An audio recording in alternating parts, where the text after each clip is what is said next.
हरे कृष्णा, जय श्री राम।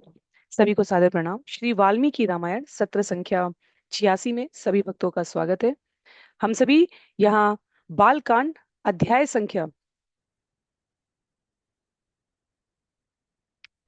75 आज के सत्र के लिए आरंभ करने जा रहे हैं। जैसा कि सत्रों का प्रारूप है, बहुत ही संक्षिप्त पुनरावृत्ति करते हैं पिछले अध्याय की, जहाँ हम सभी को स्मरण है भगवान राम और सीता सीता के सुंदर विवाह के इस क्रम की कथा वाल्मीकि मुनि द्वारा प्रस्तुत की जा रही है, जिसमें परशुराम जी का आगमन हुआ है। परशुराम जी के प्रवेश करने के उपरांत ही महाराज जनक और दशरथ जो अपने अपने स्थान के लिए गमन कर चुके थे, क्योंकि परशुराम आ गए हैं, तो यहाँ वाल्मीकि मुनि इस अध्याय में प्रयोग करते हैं शैव धनुष, शिव धनुष नहीं, शैव धनुष और वैष्णव धनुष शब्द यहाँ विशेष रूप से प्रयोग किए गए हैं उनके इतिहास को उल्लेखित करते हुए। तो महाराज दशरथ ने पिछले अध्याय में प्रार्थना की है परशुराम जी से शांत होने की, प्रसन्न होने की, राम और लक्ष्मण को आगे करके उनके वंदन करने की। पर जामदग्नि जमदग्नि ऋषि के पुत्र ने दाशरथी राम से कहा है, और उस संवाद को हम सभी यहाँ श्रवण करेंगे। दूसरी ओर महाराज जनक, जो परशुराम जी के आने मात्र से विषादग्रस्त हो गए, जिनके सैन्य बल में भय प्रवेश कर गया, उनकी स्थिति को भी यहाँ वाल्मीकि जी ने सुंदर शब्दों में प्रस्तुत किया है। करीब 20 से अधिक छंद हैं। मंगलाचरण के 2 श्लोकों के उपरांत हम सभी एक एक श्लोक का वाचन और अनुवाद करते हुए इस अध्याय के क्रम में आगे बढ़ेंगे। ओम अज्ञानतिमिरान्धस्य ज्ञानाञ्जनशलाकया चक्षुरुन्मीलितं येन तस्मै श्रीगुरुवे नमः। जय श्री कृष्ण चैतन्य प्रभो नित्यानंद, श्री अद्वैत गदाधर श्रीवासादि गौर भक्तवृंद। हरे कृष्ण कृष्ण कृष्ण हरे हरे, हरे राम राम राम हरे हरे। हरे कृष्ण कृष्ण कृष्ण हरे हरे, हरे राम राम राम हरे हरे। कहते हैं यहाँ पर पंच सप्ततितम सर्ग में, रामदाशरथे राम वीर्यं ते श्रूयतेऽद्भुतं धनुषो भेदनं चैव निखिलेन मया श्रुतम। कहते हैं यहाँ पर, हे वीर राम, तुम्हारा पराक्रम अद्भुत है और अत्यंत ख्याति प्राप्त जान पड़ता है। जनकपुर में तुमने जो धनुष तोड़ा है, उसका संपूर्ण वृत्तांत मैंने सुना है। कहते हैं, तद अद्भुतम अचिंत्यम च भेदनम धनुपस्त्वया तश्रुत्वाहम अनुप्राप्तो धनुर्गृह्य परम शुभम। पर क्या तुम्हें ज्ञात है कि जिस धनुष को तुमने तोड़ा है, वह अद्भुत, अचिंत्य और उसका भेदन करना अत्यंत विस्मयोत्पादक है। आज उस धनुष के भग्न होने की ध्वनि से ही मैं यहाँ पर उपस्थित हुआ हूँ, और साथ में एक दूसरा उत्तम परम शुभ धनुष भी लेता आया हूं।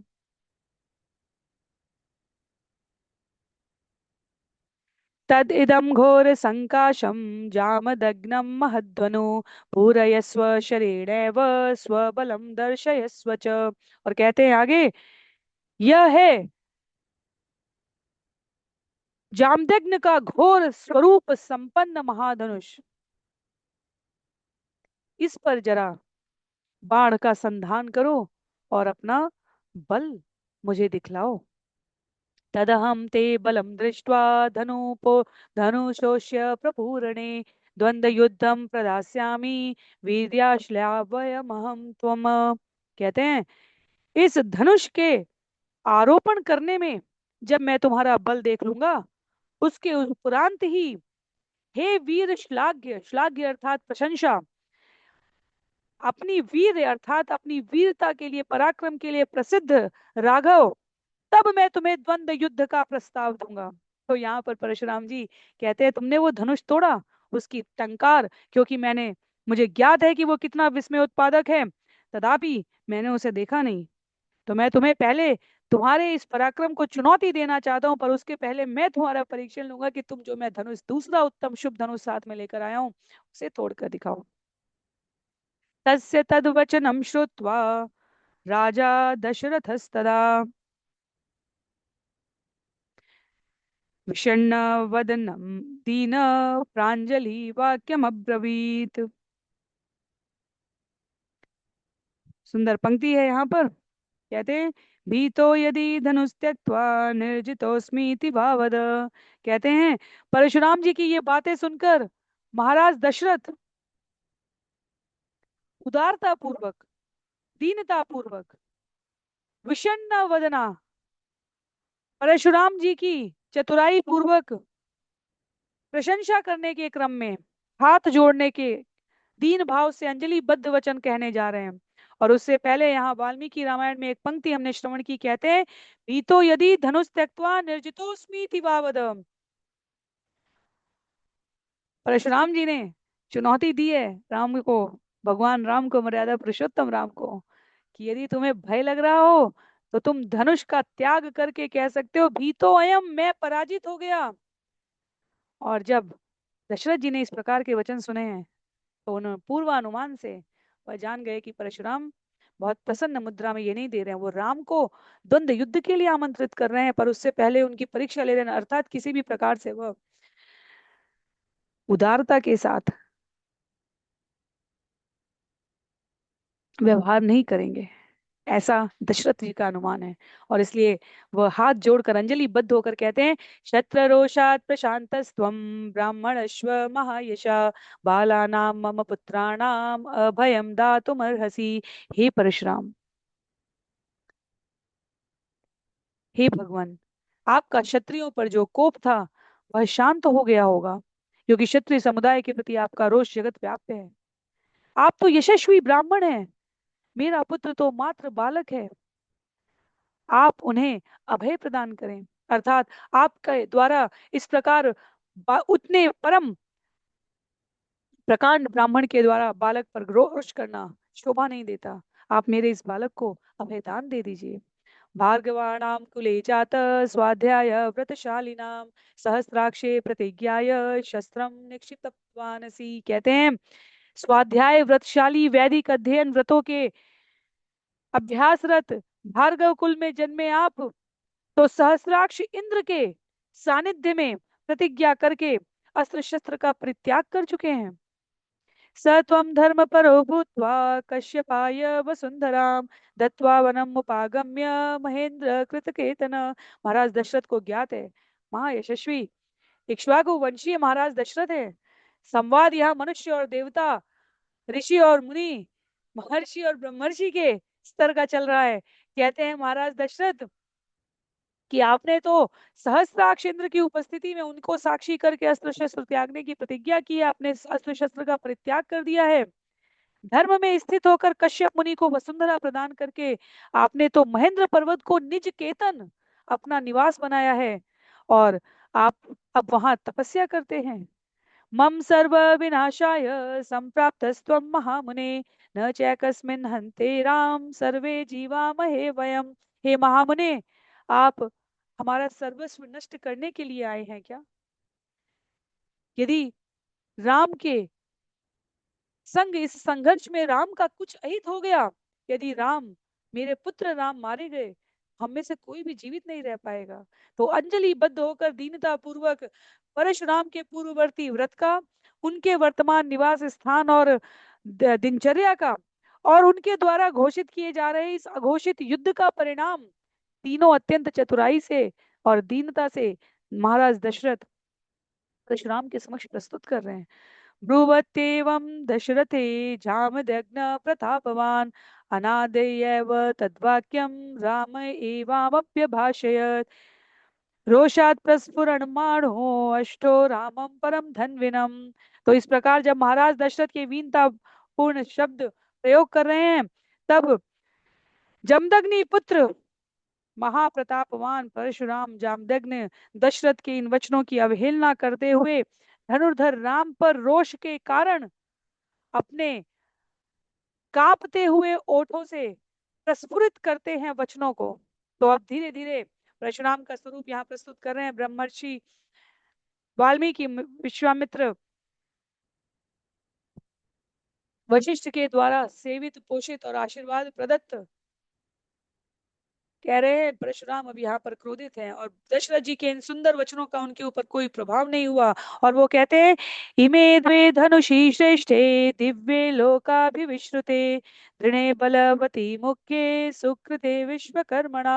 परशुराम जी कहते हैं, श्रेष्ठ, दिव्य, दृढ़, प्रबल, मुख्य तथा विश्वकर्मा द्वारा सावधानी पूर्वक निर्मित यह सर्वलोक प्रसिद्ध दो धनुष हैं।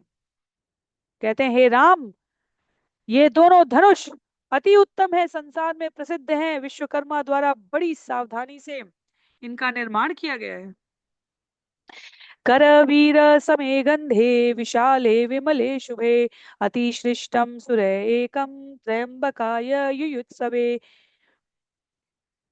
त्रिपुराग्नं नरश्रेष्ठ भग्नं काकुत्सतयत्वया इदं द्वितीय दुर्धशं विष्णोर्दत्तं सुरोत्तमे तद इदं वैष्णवं रामं धनुः परम भास्वरम समान ससारम काकुत्स्रौद्रेण धनुषात्विदम। तो ये कुछ पंक्ति हम लोग साथ में ले रहे हैं, क्योंकि यहाँ पर इन सुंदर दो धनुष, अति उत्तम, दिव्य, दृढ़, प्रबल, मुख्य, श्रेष्ठ का वर्णन करते हुए परशुराम जी मर्यादा पुरुषोत्तम राम से कहते हैं, इन दो प्रसिद्ध धनुषों में से जो सुगंधित, विशाल, विमल, शुभ है, एक को देवताओं द्वारा त्रिपुर वासियों से युद्ध के लिए इच्छुक महादेव त्रयंबक को दे दिया गया था। त्रिपुरनाशी धनुष को तुम्हारे द्वारा, उस धनुष को जिसे त्रिपुरासुर को मारने के लिए प्रयोग किया गया, महादेव जी को युद्ध करने के लिए देवताओं ने, विश्वकर्मा ने प्रदान किया है इंद्र जी की अध्यक्षता में, उसको तो तुमने तोड़ दिया है। और दूसरा धनुष, वो त्रिपुरनाशी धनुष तो तुम्हारे द्वारा भग्न कर दिया, ये दूसरा मेरे पास है जो दुर्धर्ष है, अर्थात अजेय है, दुर्जय है, सुरोत्तमों के द्वारा यह श्री विष्णु को दिया गया है। तो यह विष्णु का धनुष है। एक शिव का धनुष तुमने तोड़ दिया है, कि विष्णु का धनुष है जो शत्रुओं के पुर को जीतने वाला है। कहते हैं, हे राम, ये परम प्रभाववान धनुष यह रौद्र धनुष के समान है। तदा तु देवता सर्वा पृक्षन्ति स्म पितामहं शितिकण्ठस्य विष्णोश्च बलावन निरीक्षया अभिप्रायं तु विज्ञायं देवतानां पितामह विरोधं जनयामास तयो सत्यवतां वर। और एक बार क्या हुआ, घटनाक्रम बताते हुए कहते हैं, महादेव शितिकंठ शिव एवं भगवान विष्णु के बल अबल के निरीक्षण की इच्छा से सभी देवताओं ने शितिकंठ से विष्णुश्च, शिव और विष्णु के बल और अबल का निरीक्षण करने के अभिप्राय से देवताओं ने पितामह ब्रह्मा से पूछा था, दोनों में कौन अधिक शक्तिशाली है। और वास्तव में देवताओं का अभिप्राय क्या है, लिखते हैं यहाँ पर, अभिप्रायं तो विज्ञाय देवतानां पितामह विरोधं जनयामास तयो सत्यवतामह र विरोधे च महद्युद्धं भवद्रोमहर्षणं तदा तो जमृतं शैवं धनु भीम पराक्रमम। देवताओं का अभिप्राय जानकर सत्यवान श्रेष्ठ पितामह ब्रह्मा ने उनके मध्य लीला करते हुए विरोध उत्पन्न किया है, शिव और विष्णु के मध्य। कहते हैं, रोमांचकारी घोर युद्ध, जब जब भगवान को अपने वीर रस का आस्वादन करना होता है, तब वह अपने पार्षदों के संग अपने ही आध्यात्मिक प्रतिनिधियों के मध्य इस प्रकार का युद्ध घोषित करते हैं। और कहते हैं, पितामह ब्रह्मा ने महादेव और विष्णु को एक दूसरे को जीतने की इच्छा से उनके मध्य इस प्रकार विरोध उत्पन्न किया, जहां महादेव जी का बड़ा मजबूत धनुष धीरे धीरे ढीला पड़ने लगा। कहते हैं, तब तीन नेत्र वाले महादेव जी जो विजय की आकांक्षा से युद्ध कर रहे थे, उनके हुंकार मात्र से त्रिलोक स्तंभित होने लगा। और उस समय भगवान विष्णु ने स्वयं को उस हुंकार के प्रति उत्तर में प्रस्तुत किया है और धनुष को प्रसारित किया है, और त्रिलोचन महादेव स्तंभित रह गए। याचितो प्रशभं तत्र जग्मस्तुस्तो सुरोत्तमो जमृतम् तदनुर्दृष्टा शैवं विष्णु पराक्रमो। कहते हैं यहाँ पर, देवेस्तदा समागम्य सर्षि संघे सचारणे याचितो प्रशमं तत्र जग्मतुस्तो सुरोत्तमम्। तदुपरांत ऋषि संघ एवं चारणों के साथ वहां आकर देवता गणों ने शांति की याचना की है, क्योंकि त्रिलोक हिलने लगा और फलस्वरूप दोनों सुरोत्तम उसके उपरांत शांत हो गए।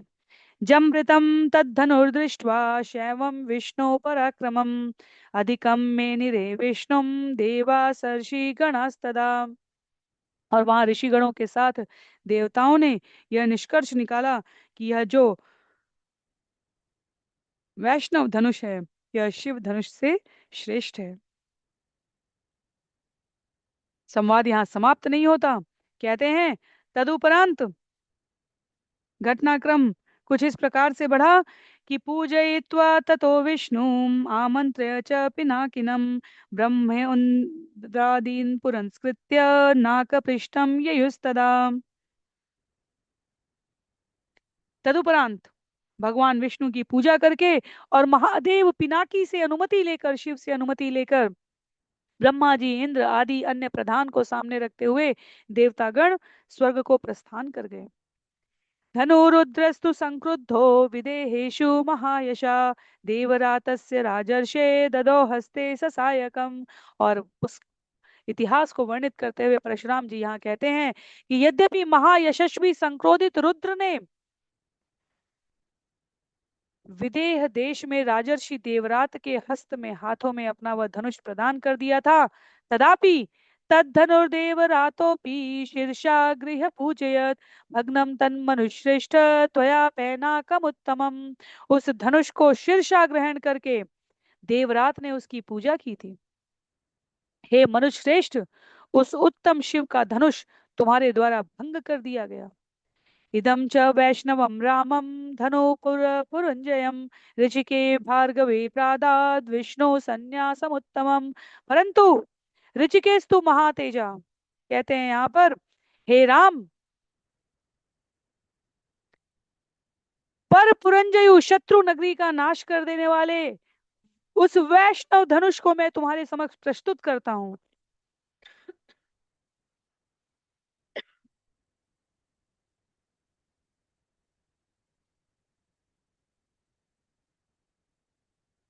भगवान विष्णु ने वह उत्तम धनुष भार्गव भृगु के वंशज ऋचिक मुनि को न्यास भाव में दिया था। तो देवताओं को शिव जी से जो धनुष प्राप्त हुआ, पुनः वह उन्होंने विदेह देश में दिया है, और विष्णु धनुष भृगु वंश में प्राप्त हुआ है। क्षमा कीजिए।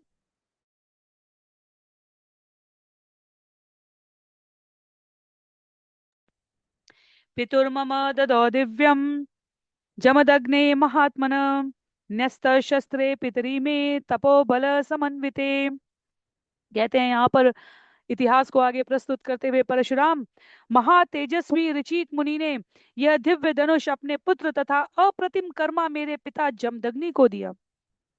और तदुपरांत न्यस्त शस्त्रे पितरी में तपोबल समन्विते, तपोबल में संलग्न मेरे पिता द्वारा शस्त्र परित्याग के पश्चात देहात्म बुद्धि की अवधारणा के कारण जब कार्तवीर्यार्जुन ने उनका वध कर दिया था, तब कहते हैं मेरे अत्यंत सहनशील पिता ने शस्त्र परित्याग किया हुआ था, और इसलिए अर्जुनो विदधे मृत्युम प्राकृताम बुद्धिमास्थित वदम अप्रतिरूपम तु पितु श्रुत्वा सुदारुणम। शत्र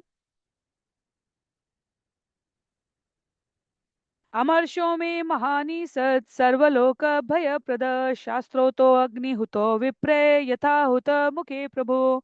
तो यहाँ पर कुछ एक बहुत महत्व की पंक्तियां हैं जो प्रस्तुत की गई हैं उस स्थिति का वर्णन करते हुए कि परशुराम के भीतर यह क्षत्रिय क्रोध किस कारण से था। कहते हैं मेरे पिता अत्यंत सहिष्णु, जो तपोबन समन्वित थे, और जब शास्त्र के अनुसार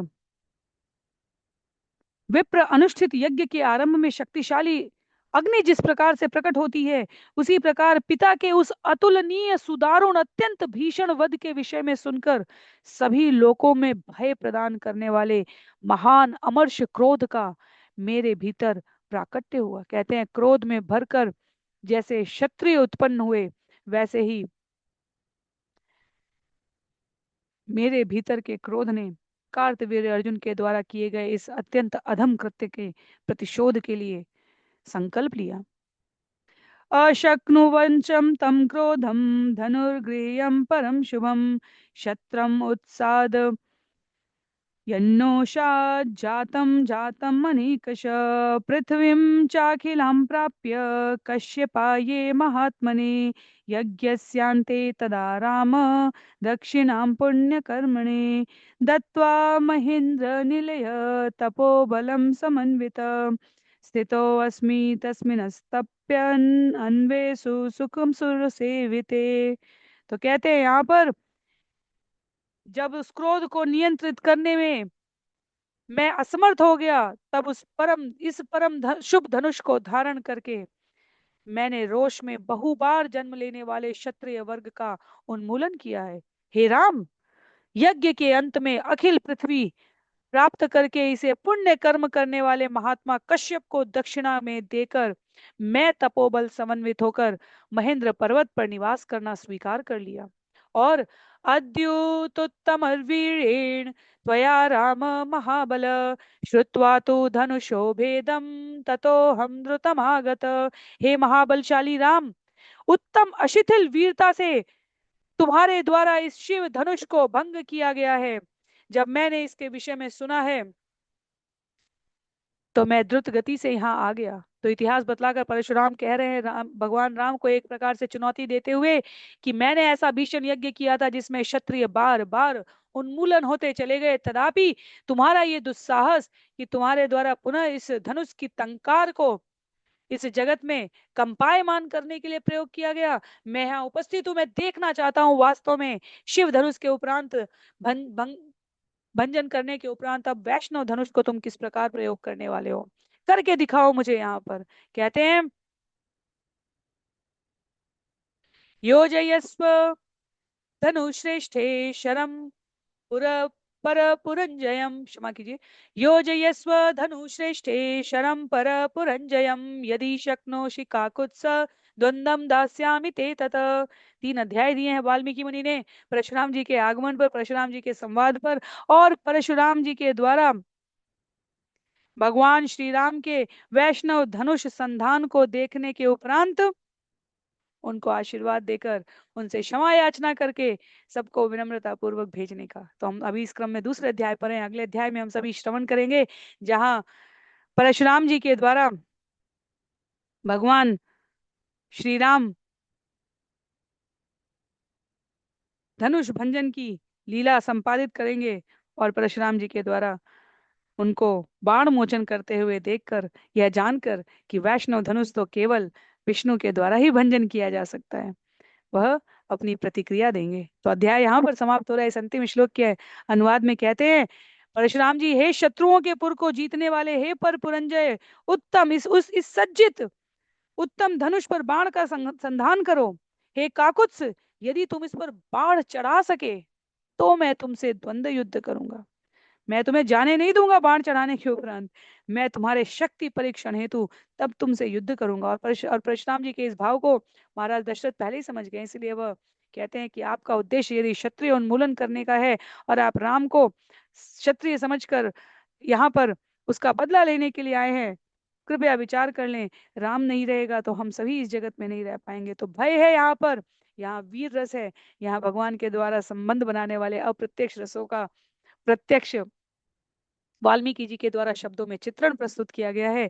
अगले सत्र में हम सभी परशुराम जी को पुनः विस्मित होते हुए देखेंगे, किस प्रकार वह परिक्रमा करेंगे भगवान की, आश्चर्यचकित हो जाएंगे। वह कह देंगे कि मैं यह देखने के उपरांत कि आप ही वह हैं जिन्हों जो इस धनुष को धारण करने में सामर्थ्यशाली हैं, अत्यंत अनुग्रहित हों।